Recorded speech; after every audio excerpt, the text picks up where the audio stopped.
ದಿನಕ್ಕೊಂದು ಬೆಲೆ ಏರಿಕೆ ಬಿಸಿ. ಪೆಟ್ರೋಲ್, ಡೀಸೆಲ್, ದಿನಬಳಕೆ ವಸ್ತುಗಳು ಗಗನಕ್ಕೇರಿದ್ದು ಜನರ ಬದುಕೆ ಮುರಾಬಟ್ಟಿ ಆಗ್ತಾ ಇದೆ. ಇದಿಷ್ಟೇ ಅಲ್ಲ, ಮುಂದೆ ಭಾರತದಲ್ಲಿ ಕಂಡು ಕೇಳರಿಯದ ಬಡತನ ಬರುತ್ತಾ, ಆಹಾರಕ್ಕೂ ಪರದಾಡೋ ಪರಿಸ್ಥಿತಿ ತಲೆದೂರುತ್ತಾ ಅನ್ನೋ ಆತಂಕ ಶುರುವಾಗಿದೆ. ಖುದ್ದು ಪ್ರಧಾನಿ ಮೋದಿಯವರೇ ಕಳವಳ ವ್ಯಕ್ತಪಡಿಸಿ ಎಚ್ಚರಿಕೆ ನೀಡಿದ್ದಾರೆ.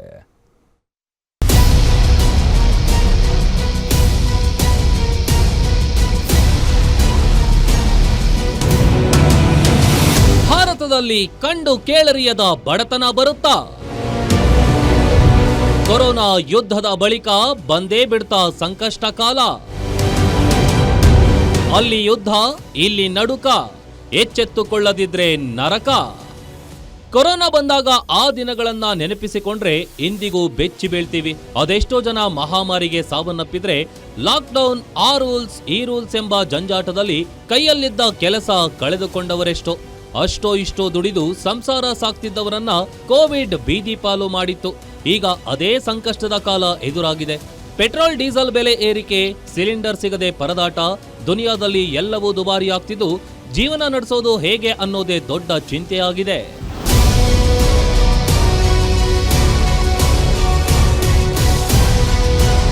ಖುದ್ದು ಪ್ರಧಾನಿ ಮೋದಿಯವರೇ ಭಾರತ ದೇಶದ ಬಗ್ಗೆ ಕಳವಳ ವ್ಯಕ್ತಪಡಿಸಿದ್ದಾರೆ. ದೇಶವಾಸಿಗಳಿಗೆ ಮಿತವ್ಯಯ ಸೂತ್ರ ನೀಡಿದ ಬೆನ್ನಲ್ಲೇ ಈಗ ಮತ್ತೊಂದು ಎಚ್ಚರಿಕೆ ಸಂದೇಶ ನೀಡಿದ್ದಾರೆ. ನೆದರ್ಲೆಂಡ್ನಲ್ಲಿರುವ ಪ್ರಧಾನಿ ಮೋದಿ ಭಾರತದ ಜನರನ್ನು ಉದ್ದೇಶಿಸಿ ಮಾತನಾಡಿದ್ದಾರೆ. ಇಡೀ ವಿಶ್ವ ಹೊಸ ಸವಾಲುಗಳನ್ನ ಎದುರಿಸುತ್ತಿದ್ದು ಈಗಿನ ದಶಕ ಒಂದರ ಮೇಲೊಂದರಂತೆ ವಿಪತ್ತುಗಳಿಗೆ ಸಾಕ್ಷಿಯಾಗ್ತಾ ಇದೆ ಎಂದು ಆತಂಕ ವ್ಯಕ್ತಪಡಿಸಿದ್ದಾರೆ. ಜೊತೆಗೆ ಮೊದಲು ಕೊರೋನಾ ಸಾಂಕ್ರಾಮಿಕ ಕಾಣಿಸಿಕೊಂಡಿತು, ಬಳಿಕ ಯುದ್ಧ ಆರಂಭವಾಯಿತು ಮತ್ತು ಇದೀಗ ಇಂಧನ ಬಿಕ್ಕಟ್ಟು ಎದುರಾಗಿದೆ.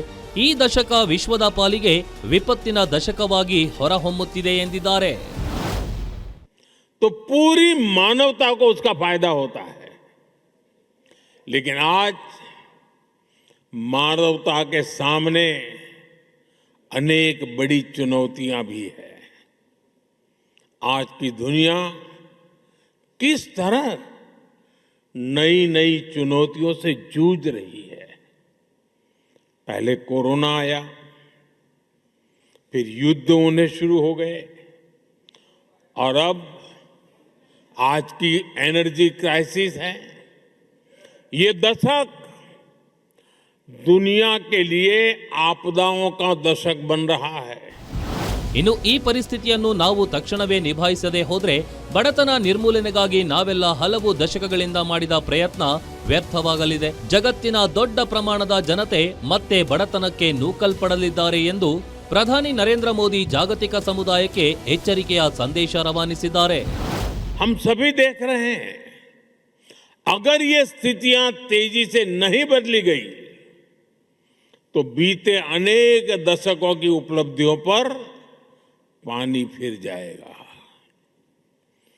दुनिया की बहुत बड़ी आबादी फिर से गरीबी के दलदल में चली जाएगी.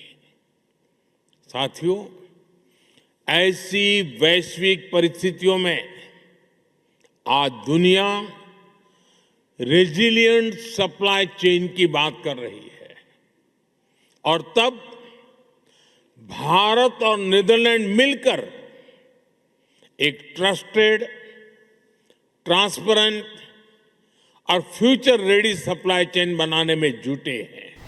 ಪಶ್ಚಿಮ ಏಷ್ಯಾದಲ್ಲಿನ ಯುದ್ಧ ಭಾರತದ ಮೇಲೆ ಗಂಭೀರ ಪರಿಣಾಮ ಬೀರಲಿದ್ದು ದೇಶದ ಸುಮಾರು 25 ಲಕ್ಷ ಜನರು ಬಡತನದ ಸುಳಿಗೆ ಸಿಲುಕುವ ಅಪಾಯವಿದೆ ಎಂದು ವಿಶ್ವಸಂಸ್ಥೆ ಕೂಡ ಎಚ್ಚರಿಕೆ ನೀಡಿದೆ. ಇದು ಭಾರತದ ಮಾನವ ಅಭಿವೃದ್ಧಿ ಸೂಚ್ಯಂಕ ಪ್ರಗತಿಯನ್ನು ಕುಂಠಿತಗೊಳಿಸಲಿದೆ ಎಂದು ವರದಿ ನೀಡಿದೆ. ಹಾಗಾದ್ರೆ ಭಾರತದ ಮೇಲೆ ಯುದ್ಧದ ಪರಿಣಾಮಗಳೇನು ಅನ್ನೋದನ್ನ ನೋಡೋದಾದ್ರೆ, ಭಾರತವು ಅಗತ್ಯ ವಸ್ತುಗಳಿಗಾಗಿ ಪಶ್ಚಿಮ ಏಷ್ಯಾದ ಮೇಲೆ ಅವಲಂಬನೆ. ಭಾರತದ ತೈಲ ಅಗತ್ಯತೆಯ 90%ಕ್ಕೂ ಹೆಚ್ಚು ಆಮದು ಇಲ್ಲಿಂದಲೇ. 40% ಕಚ್ಚಾ ತೈಲ, 90% LPG ಪಶ್ಚಿಮ ಏಷ್ಯಾದಿಂದಲೇ ಬರುತ್ತೆ. ಭಾರತದ 45% ರಸಗೊಬ್ಬರ ಆಮದು ಈ ಪ್ರದೇಶದಿಂದಲೇ ಆಗತ್ತೆ. ಸಮುದ್ರ ಮಾರ್ಗಗಳ ಅಡಚಣೆಯಿಂದಾಗಿ ಸಾಗಣೆ ವಿಳಂಬವಾಗುತ್ತಿದೆ. ಆಹಾರ ಸಂಸ್ಕರಣೆ, ಕಟ್ಟಡ ನಿರ್ಮಾಣ ಸಾಮಗ್ರಿಗಳು, ಉಕ್ಕು ಆಧಾರಿತ ಉತ್ಪಾದನೆ, ರತ್ನ ಮತ್ತು ಆಭರಣ ಉದ್ಯಮ ಸಂಕಷ್ಟಕ್ಕೀಡಾಗಿದೆ. ಭಾರತಕ್ಕೆ ಬರುವ ವಿದೇಶಿ ಹಣದ ಪೈಕಿ 38% ರಿಂದ 40% ಪಾಲು ಇಲ್ಲಿಂದಲೇ. ಗಲ್ಫ್ ರಾಷ್ಟ್ರಗಳ ಆರ್ಥಿಕತೆ ಮಂದಗತಿಯಾದ್ರೆ ಭಾರತದ ಆದಾಯಕ್ಕೆ ಪೆಟ್ಟು ಬೀಳಲಿದೆ. ಜೂನ್ನಲ್ಲಿ ಆರಂಭವಾಗುವ ಖಾರಿಫ್ ಬಿತ್ತನೆ ಅವಧಿಯಲ್ಲಿ ರಸಗೊಬ್ಬರ ಅಲಭ್ಯತೆ, ಹರ್ಮುಜ್ ಜಲಸಂಧಿಯ ಅಡಚಣೆಯಿಂದಾಗಿ ವೈದ್ಯಕೀಯ ಉಪಕರಣಗಳ ಬೆಲೆ ಹೆಚ್ಚಳವಾಗಿದೆ.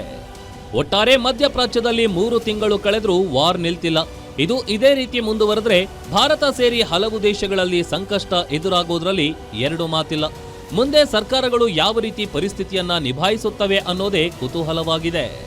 News desk, guarantee news.